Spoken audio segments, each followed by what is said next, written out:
오늘 오후 예배 강론에서는 인생 전투라는 제목으로 히브리서 12장 1절부터 13절까지의 말씀을 함께 묵상하며 교훈을 얻으려고 합니다. 본문은 경주라는 비유를 통하여 우리의 신앙생활에서 일어나는 심각한 문제가 있음을 우리에게 교훈하고 있습니다.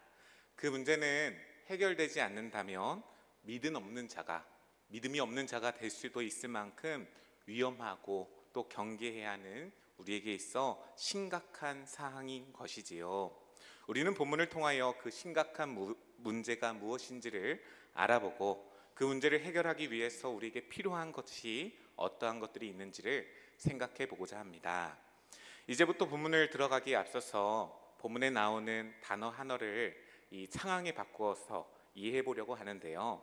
그 단어는 1절에 나오는 경주라는 비유의 단어입니다. 우리는 이 경주라는 비유를 조금 더 확장하여서 전투라는 표현으로 바꾸어서 이를 통해 주님께서 가르치고자 하시는 그 신앙의 교훈이 신앙의 여정 가운데 있는 믿음의 길을 걸어가고 있는 우리들에게 얼마나 중요한지를 생각해 볼 것입니다.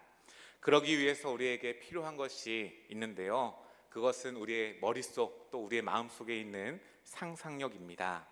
우리 안에 있는 그 잠재되어 있는 상상력을 꺼내어서 본문의 말씀을 눈앞에 이 보이는 것처럼 펼쳐 보일 때에 우리는 이 히브리서 기자가 가르치고자 하는 그 신앙의 교훈이 무엇인지를 뚜렷하게 볼 수 있을 것입니다.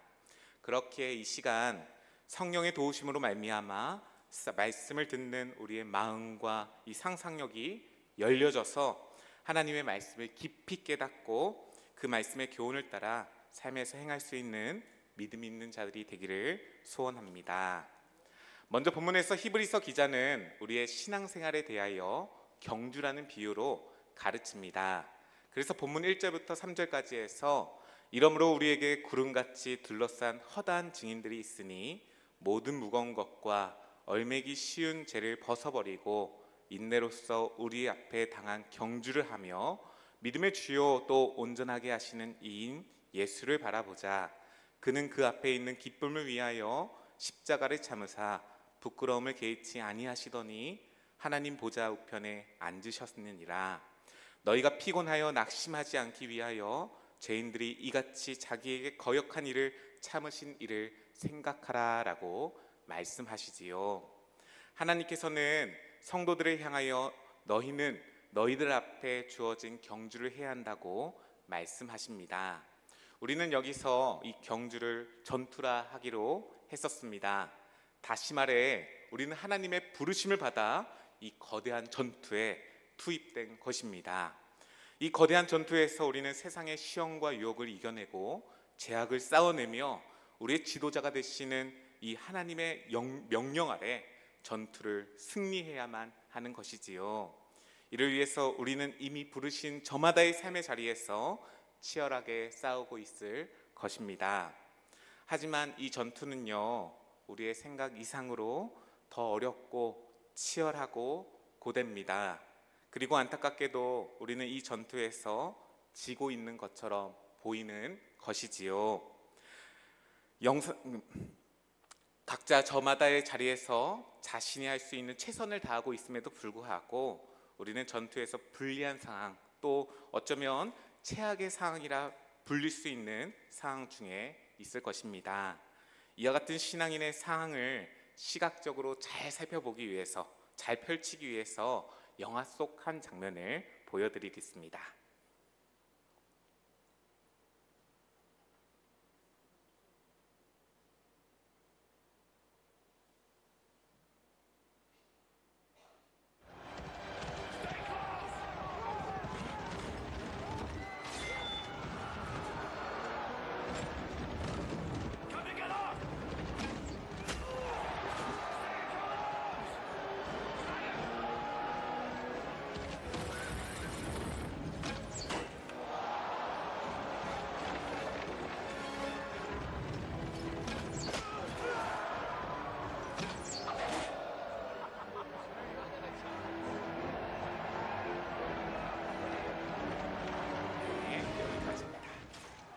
짧은 영상이지만 영상에서 볼 수 있었던 것처럼 영화에 나오는 이 주인공은 자기 의지가 아닌 어떠한 사건에 휘말려서 한순간에 노예가 되었고 거대한 경기장에 투입되었습니다. 그런 영화 속 주인공처럼 본문이 말씀하는 우리도, 이 신앙인 우리의 모습도 그러하다는 것이지요. 우리는 전쟁에 투입될 수 있는 준비가 잘 되어서 이 신앙의 전투, 이 삶의 전투 속에 투입된 것이 아니고 갑작스레 그 하나님의 부르심을 받아 전투에 투입된 것입니다. 그리고 우리가 이 놓여져 있는 전투의 상황은 너무나도 좋지 않은 것이지요. 적은 너무나도 강력하고 우리는 오합지졸처럼 보입니다. 그러나 그 상황 속에서 하나님께서는 이 본문을 통하여서 우리가 해야 하는 일이 무엇인지를 가르쳐 주십니다. 최악이라 할 수 있는 그 상황 속에서, 그 전투 속에서, 그 전투에 나가면 나갈수록 피곤하고 낙심하게 되는 우리의 상황 속에서 하나님께서는 무엇이라 가르치실까요? 히브리서 기자는 이러한 피곤의 낙심의 이유가 되는 전투에 대하여 이어지는 본문에서 잠언의 말씀을 인용하여 징계라 말씀하면서 우리가 하는 신앙에 대한 가르침을 이어가고 있습니다. 그래서 본문 5절부터 9절까지 해서 또 아들들에게 권하는 것 같이 너에게 권면하신 말씀도 잊었도다 일렀으되 내 아들아 주의 징계하심을 경히 여기지 말며 그에게 꾸지람을 받을 때에 낙심하지 말라. 주께서 그 사랑하시는 자를 징계하시고 그가 받아들이시는 아들마다 채찍질 하심이라 하였으니 너희가 참음은 징계를 받기 위함이라. 하나님이 아들과 같이 너희를 대우하시나니 어찌 아버지가 징계하지 않는 아들이 있으리요. 징계는 다 받는 것이거늘 너에게 없으면 사생자요 친아들이 아니니라. 또 우리 육신의 아버지가 우리를 징계하여도 공경하였거든 하물며 모든 영의 아버지께 더욱 복종하며 살려하지 않겠느냐라고 말씀하고 있습니다. 이처럼 하나님께서는 전투에서 지고 있는 것도 너무나도 서러운데 우리에게 너희를 위한 징계가 있다고 말씀하고 있으십니다.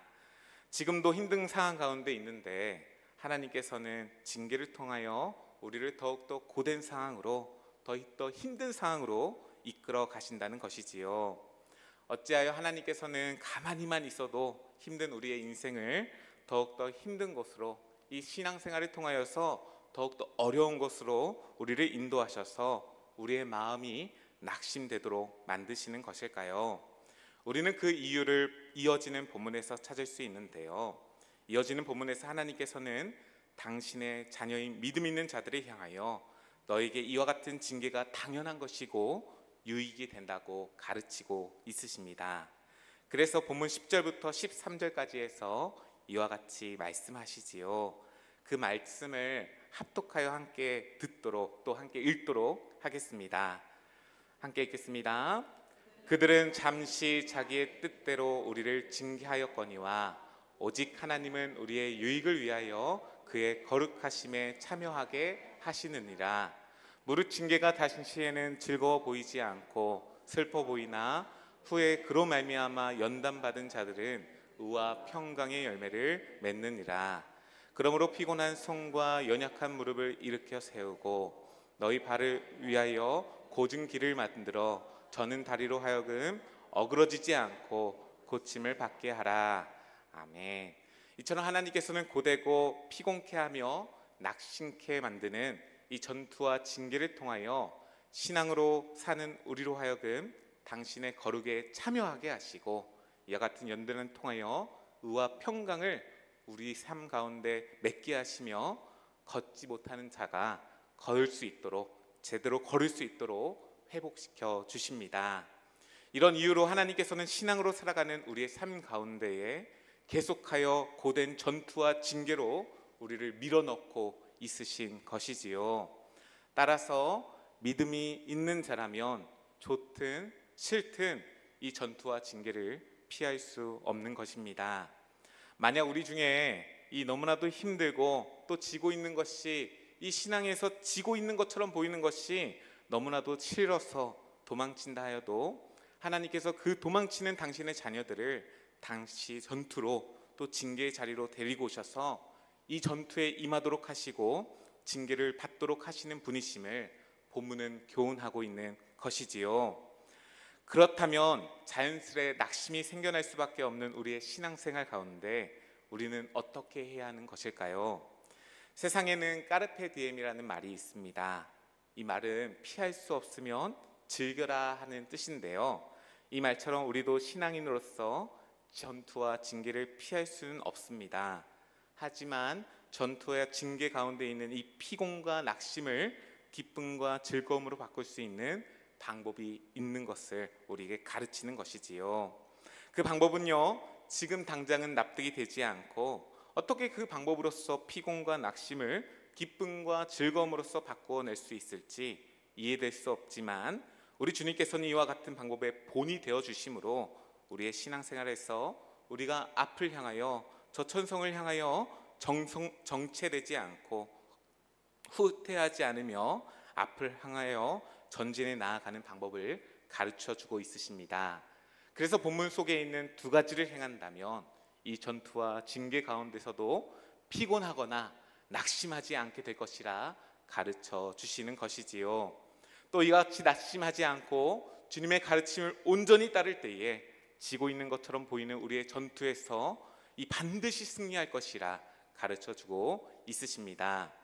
우리는 이와 같은 주님의 가르침이 참되다는 것을 1절에서 말씀하는 이 우리에게 구름같이 둘러싼 허다한 신앙의 증인들에게서 통해서 확신할 수 있습니다.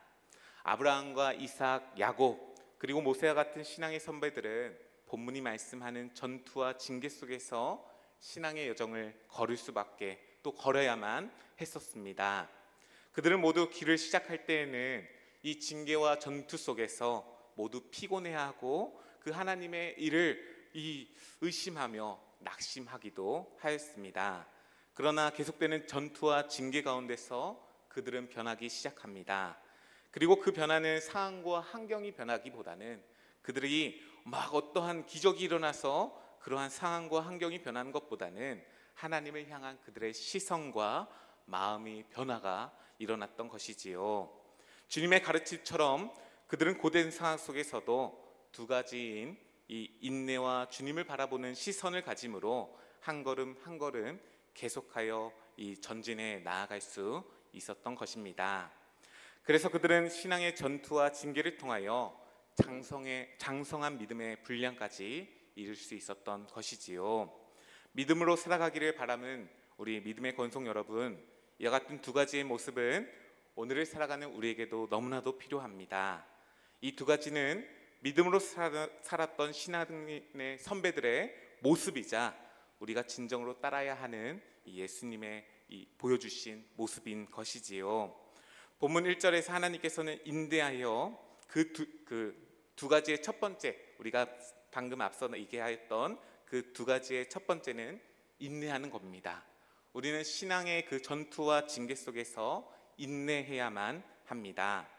본문 1절에서 하나님께서는 인내하여 우리 앞에 당한 전투에 임하라고 말씀하십니다. 그리고 이와 같은 가르침은 이어지는 본문에서도 계속하여 드러나고 있는 것이지요. 전투에서 지고 있고 사랑하는 아버지께 채찍을 받는 이 징계를 당한다면 우리의 마음은 무너질 수밖에 없을 것입니다. 그러나 그 상황 가운데서도 인내해야 하는 것입니다. 창세기 15장에서 아브라함은 85세 노인이었고 자녀에 대한 약속을 받은 지가 오랜 기간이 흘렀던 상황이었습니다. 하지만 여전히 그에게는 아들이 없었고요. 그래서 낙심된 마음이 그에게 생겨날 수밖에 없었던 것이지요.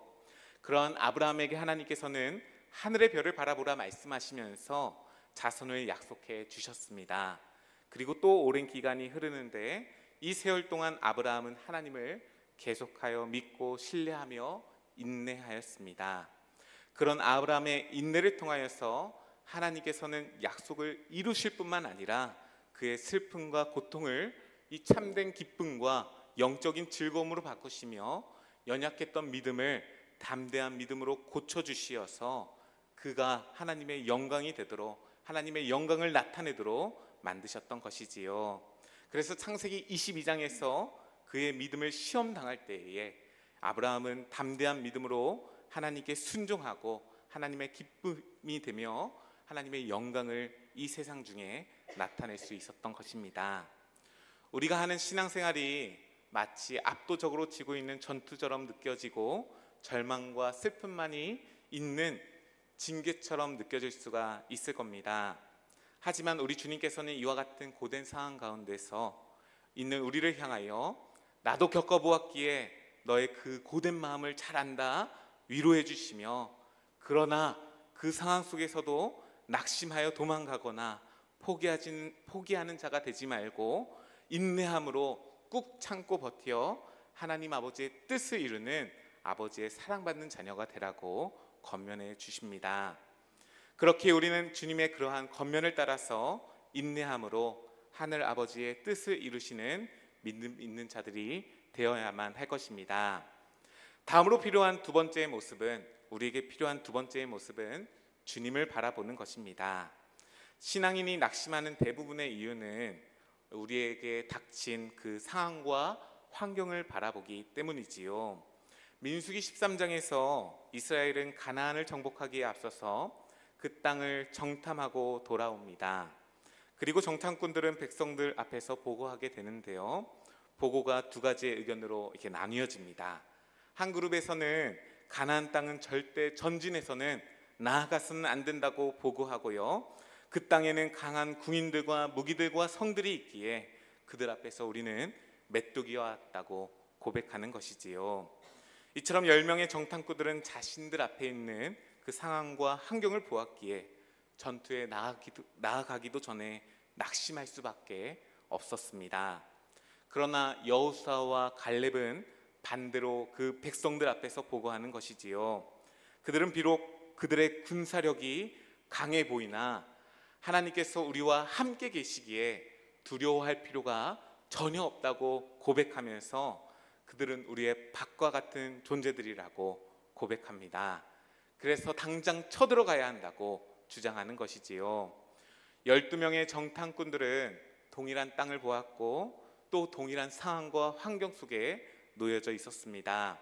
하지만 그 중에 10명은 사람의 상황과 환경을 보았고, 갈렙과 여호수아는 그 가운데서 위에 계신, 위로부터 우리에게 은혜를 내리시는 하나님을 바라보았기에 동일한 상황과 환경 가운데서 다른 판단과 다른 믿음의 결단들을 내릴 수밖에 없었던 것이지요. 이와 같은 판단과 믿음의 결단들이 욥기 전체에서도 드러납니다.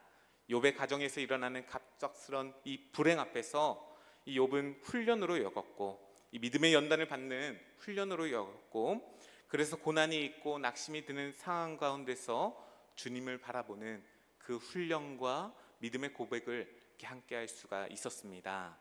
그래서 욥기 42장 5절에서 내가 주께 대하여 귀로만 듣기만 하였사오나 이제는 눈으로 주를 배움나이다 라고 말씀하는 것이지요.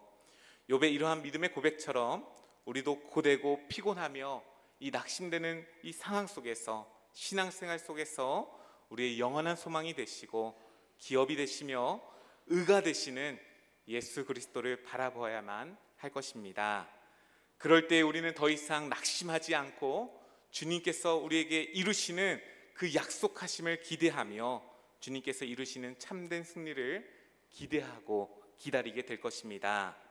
그렇기에 오늘 우리에게 고난처럼 느껴지는 삶과 신앙의 그 상황들은 하늘 아버지께서 사랑하는 자녀들, 또 우리들에게 내리시는 징계와도 같은 것이지요. 비록 그러한 전투와 징계가 고되고 힘들지라도 이 믿음의 전투 속에서 우리가 주저하지 않고 담대히 싸워내어야 할 것은 그렇게 그곳에서 인내하고 주님을 바라볼 때에 비로소 우리는 하나님의 거룩하심에 참여하는 자들이 되고 의와 평강의 열매를 맺는 자들이 되며 의의 길로 한 발짝도 내딛지 못하던 우리가 주님의 고침을 받아 일어나 똑바로 걷는 자들이 되어가고 있기 때문입니다. 따라서 우리는 이러한 말씀의 교훈을 따라 함께 신앙생활하며 인내하고 주님을 바라봄으로 어떤 상황 가운데서도 낙심하지 않고 낙심한 영혼들을 일으켜주며 용기 내어 서로의 손을 잡아 한 걸음 한 걸음 계속하여 행진해 나아가는 믿음의 공동체, 저 천성을 향하여 나아갈 줄 아는 믿음의 공동체가 되어야 할 것입니다. 이러한 말씀의 교훈으로 짧게 이 시간 세 가지를 생각해 보고자 합니다. 첫 번째는요, 우리가 당한 이 전투에서 우리는 도망치면 안 된다는 겁니다. 각자에게 주신 여러분의 삶에 있는 이 고된 상황들, 또 낙심되는 일들이 있을 것입니다. 그런 고된 상황 가운데서 낙심이 여러분과 저의 마음에 자연스럽게 일어날 수밖에 없는 것이지요. 그러나 우리는 이와 같은 전투와 징계에서 피하거나 도망치는 것이 우리에게 답이 되지 않음을, 신앙이 있고 믿음이 있는 우리에게 답이 되지 않음을 기억해야만 합니다. 그리고 본문이 말씀하는 것처럼 고된 상황 가운데 있을지라도 그 속에서 인내하고 주님을 바라보며 신앙을 놓치지 않는 믿음 있는 자들이 되어야 할 것입니다. 그런 당신의 백성들을 하나님께서는 위로하시고 힘을 주시며 고쳐주시어서 또 높여주시어서 이 세상 중에 하나님의 영광을 나타내도록 하실 것입니다. 그런 하나님의 영광을 나타내시는 효성교회 모든 권속들 되시기를 주님의 이름으로 권면드립니다. 다음으로 생각해 볼 두 번째는요, 우리는 그 전투에서 본문이 교훈하는 두 가지의 모습을 이 신실하신 하나님의 그 말씀에 따라 우리도 신실하게 보여주어야 한다는 겁니다. 그 두 가지는 인내와 주님을 바라보는 것이었습니다.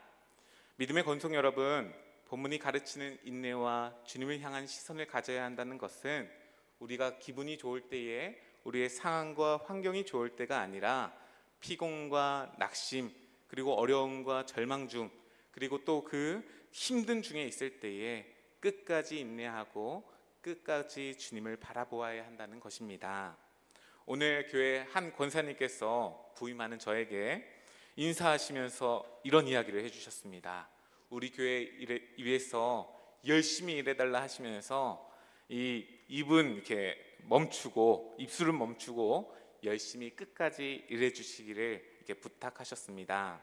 저는 그러한 권사님의 권면이 이러한 본문이 가르치는 교훈처럼 이 인내와 신앙생활 속에서 또 우리가 이렇게 맡겨주신 그 부르심의 사역 가운데서 인내와 주님을 바라보는 믿음을 가지라는 것과도 같다고 생각합니다.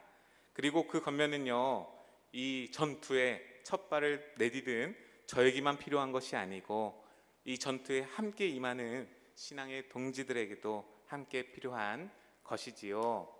그렇기에 인내함으로 입술에서 쏟아지는 그 불평을 꺼내기보다 주님만을 바라봄으로 자기의 그 안에 있는 그 생각들과 그 입술의 그 이야기들을 부인하며 끝까지 주의 일을 감당하시는 이 자리에 모인 저와 여러분이 되기를 소망합니다. 이어서 생각해 볼 세 번째는요, 그렇게 우리는 지고 있는 이유를 남에게나 아니면 상황과 환경에서 찾으면 안 된다는 겁니다.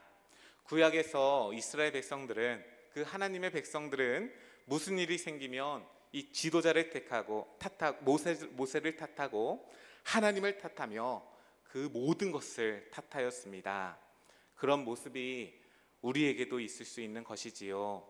고되고 피곤한 상황 중에 있을 때에, 또 낙심된 마음이 우리 가운데 있을 때에 우리는 자연스레 나에 있는 그 모습을 바라보기보다 남을 탓하게 될지 모릅니다. 하지만 우리 주님께서는 우리를 위하여 십자가에 피 흘려 죽으시면서도 저와 여러분을 탓하신 적이 없으신 분이셨지요. 예수님께서는 죄를 모르시지만 그 앞에 있는 기쁨을 위하여 십자가를 참으시고 부끄러움을 개의치 않으셨습니다. 우리는 그런 주님께서 우리의 신앙의 모범이 되어주셔서, 본이 되어주셔서 우리를 이끌고 계시다는 것을 기억해야 할 것입니다. 그리고 항상 성령에 붙들려서 그런 우리 주님을 따르는, 그런 주님을 바라보는 참된 믿음을 가지게 해달라고 기도로서 하루의 삶을 온전히 살아내야 할 것입니다. 그럴 때에 우리의 믿음은 이 어려운 상황을 통하여 더욱더 믿음이 자라나게 될 것이고, 그 가운데서 우리는 신앙의 참된 기쁨과 즐거움을 배우고 또 나누며 누리게 될 것입니다. 그런 영적인 기쁨과 성장과 즐거움이 이루어지는 또 가득해지는 효성교회가 되기를 주님의 이름으로 축복합니다. 한 번 더 한 가지를 더 생각해 보려고 하는데요. 마지막으로 생각해 볼 네 번째는요. 그런 인내와 주님을 향한 시선을 든 우리는 이 신앙인인 우리는 반드시 승리한다는 겁니다. 주님께서는 우리들의 그러한 약속이 되어 주시고 신앙의 선진들이 그런 약속의 증인들이 되는 것이지요. 그렇게 우리는 이 시간을 통하여 하나님께서 우리 가운데 무엇을 행하고자 하시는지, 이루고자 하시는지 뜻을, 또 그 깨달음을 구해야 할 것입니다. 왜냐하면요, 하나님께서는요 자기 백성을 이 가장 좋은 길로, 안전한 길로 인도하시는 신실하신 하나님이시기 때문입니다. 하나님께서는 즉흥적으로 우리를 롤러코스터 이렇게 막 그 놀이동산을 태우듯이 하는 것이 아니고, 이와 같은 길로 인도하셔서 이와 같은 어려움과 힘들어 보이는 그 상황 속으로 인도하셔서 우리의 믿음이, 우리 안에 있는 그 믿음이 흔들림이 없는 그 반석 위에 세우고 있으신 것이지요. 그러한 신실하신 하나님을 의지하여서 이 세상 중에 이 혼란이 많고 이 자꾸만 변해가고 이 모래와 같은 세상 중에서 이 승리하며 또 흔들림이 없는 이 주님을 나타내시는 인생이 살아가시기를 주님의 이름으로 도전드립니다. 이제 말씀을 맺고자 합니다. 우리는 본문에서 하나님께서는 전투라는 비유를 통하여 당신의 사랑하는 자녀들을 주의 징계로 연단하시는 분이심을 깨달을 수가 있었습니다. 또한 이런 전투와 징계로 인하여서 우리의 마음이 낙심이 생겨날 때에 두 가지를 행해야 하는 것을 깨달을 수 있었지요. 그것은 인내하는 것과 예수님을 바라보는 것이었습니다. 이미 전투를 마친 신앙의 선배이자 이 증인들은 하늘에서 우리의 신앙생활을 관람하고 또 응원하고 있을 겁니다. 그러면서 주님과 함께 우리를 향하여 이 힘써 응원하고 있겠지요. 그들은 우리의 전투를 지켜보면서 자신들의 그 삶의 경험을 토대로 우리들을 향하며 저러면 안 되는데, 저렇게 행해서는 안 되는데, 저 모습은 인내하지 못하는 모습이잖아, 저 상황 중에서는 인내해야만 하는데 그렇게 하면 질 수밖에 없어, 그렇게 하면 승리하지 못할 거야 라고 얘기하고 있을지도 모릅니다. 또 이렇게 얘기할 수도 있는데요. 우와, 저 신자는 정말로 전투를 잘 해내고 있어, 그 경기와 경주를 너무나도 잘 해내고 있어, 저 치열한 전투와 고되고 힘든 그 상황 속에서도 주님을 바라보고 있는 그 믿음을 가지고 있잖아, 아무리 지고 있는 그 상황일지라도, 너무나도 절망 중에 있는 상황일지라도 저렇게 한다면 반드시 승리할 거라 라고 권면하며 그렇게 응원하고 있을 것이라 저는 상상해 보았습니다. 이와 같은 주님의 교훈을 따라 우리는 신앙에서, 삶에서 인내하고 예수님을 바라봄으로 낙심하지 않고 계속하여 믿음의 전진을 해야 할 것입니다. 그리고 신앙의 기쁨과 즐거움을 함께 배워가며 이 장성한 불량의 믿음을 소유하는 그 믿음이 자라나는 자들이 되어야 할 것입니다. 그럴 때에 우리는 이 모든 인생의 여정 속에서 이 땅에서만 기쁨이 되는 것이 아니라 하늘에서도 기쁨이 되고 이 하나님의 자랑이 되며 하나님의 영광을 나타내는 그 믿음을 소유하게 될 것입니다. 설교를 준비하면서 설교 제목을 무엇으로 하면 좋을까 고민하다가 저는 인생 전투라 하면 좋겠다 하는 생각이 들었습니다. 왜냐하면요, 우리 인생의 모든 순간이 믿음의 전투라 생각하여서 항상 주님을 의지하고 인내함으로 또 주님을 바라봄으로 승리하는 삶을 이루어가야 하기 때문이지요. 동시에 우리의 매 순간이 또 모든 매 예배가 인생에서 가장 기쁘고 즐거우며 하나님의 영광이 되기를 바라며 설교의 제목을, 강론의 제목을 인생 전투라 지었습니다. 그런 예배가 우리의 예배가 되기를, 효성교회의 예배가 되기를 소망합니다. 우리 예배가 매 순간마다, 매 예배마다 그러한 하나님의 영광스러운 그 영광을 나타내는 예배가 되고, 하나님의 그 치열한 전투 속에서 우리의 믿음이 자라나며 더욱더 믿음의 권속들을 일으켜 줄 수 있는, 그 낙심한 영혼들을 일으켜 세워줄 수 있는, 그래야 해서 함께 걸을 수 있도록 함께 인도하는 그러한 부흥이 있고 하나님의 영광이 나타나는 효성교회 되기를 주님의 이름으로 도전드립니다.